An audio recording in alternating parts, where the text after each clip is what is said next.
Yo, it's Kim, and today we're talking about the kit lens on the G7 and how it compares to a prime that you may want to upgrade to, the 42.5 1.7 Panasonic.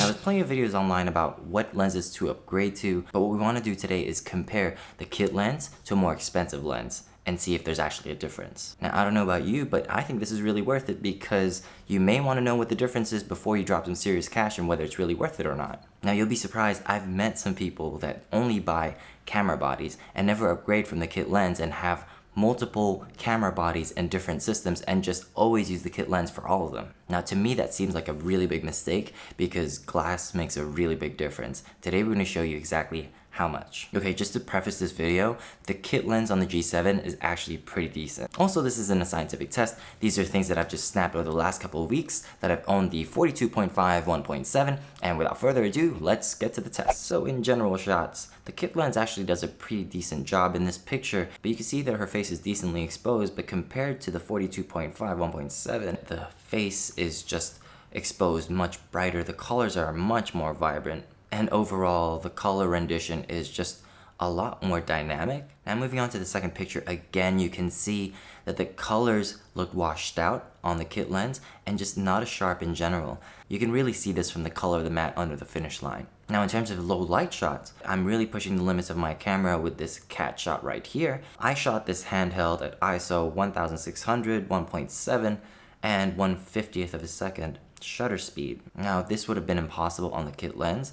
I'd either have to ramp up the ISO to something much higher than this or use a slower shutter speed, at which point there'll be camera shake. Now in terms of depth of field, we're going to try and help the kit lens as much as possible. We're going to zoom it out to 42 millimeters and then keep the aperture as low as it can be at that setting, which is 5.6. You can see here that the depth of field is just really different from something that can go to 1.7 versus something that can go to 5.6.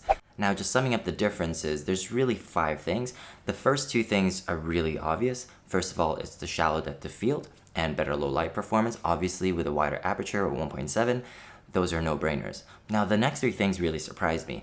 The brighter metering, the color rendition, and the sharpness of the image were really things that I wasn't expecting to get out of upgrading a lens. Now there were things that were similar as well. The 42.5 has stabilization, and in my tests, just from trying it out, it seems like it's pretty similar to what I get out of the kit lens. And the second thing is autofocus speed. So take that however you will, but to me that means that the kit lens is actually really good when it comes to these 2 things. Now, I don't want you to think that the kit lens is a terrible lens. In fact, some of my favorite pictures were taken from this lens, and I've even done several jobs using just the kit lens. Now, as you can see from this bird picture right here, this was taken from the kit lens, and I don't think it would have been too different if I had the faster prime on there. Moving on to the second picture of this alley, I couldn't have even taken this picture with the faster prime.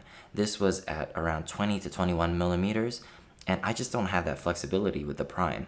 And lastly, looking at this time lapse, this was taken 100% on my kit lens at 14 millimeters. Again, something I couldn't have done with a faster prime. So just summing this up, I think most modern cameras have pretty decent kit lenses. The G7 in particular has a pretty nice kit lens. It gives me a lot of flexibility in terms of having a zoom, and I really like that. However, don't mistake them for faster primes or pro lenses. They're still kit lenses for a reason. And lastly, don't spend all your money on the camera body. My recommendation is always to get a cheaper body, but then save up your money for better lenses. That about wraps it up. Thanks for watching. Like and subscribe below and let me know what you guys think about the Lumix G7 kit lens or what lenses you're using. Don't be shy in suggesting future content for the channel, and I'll see you guys next time.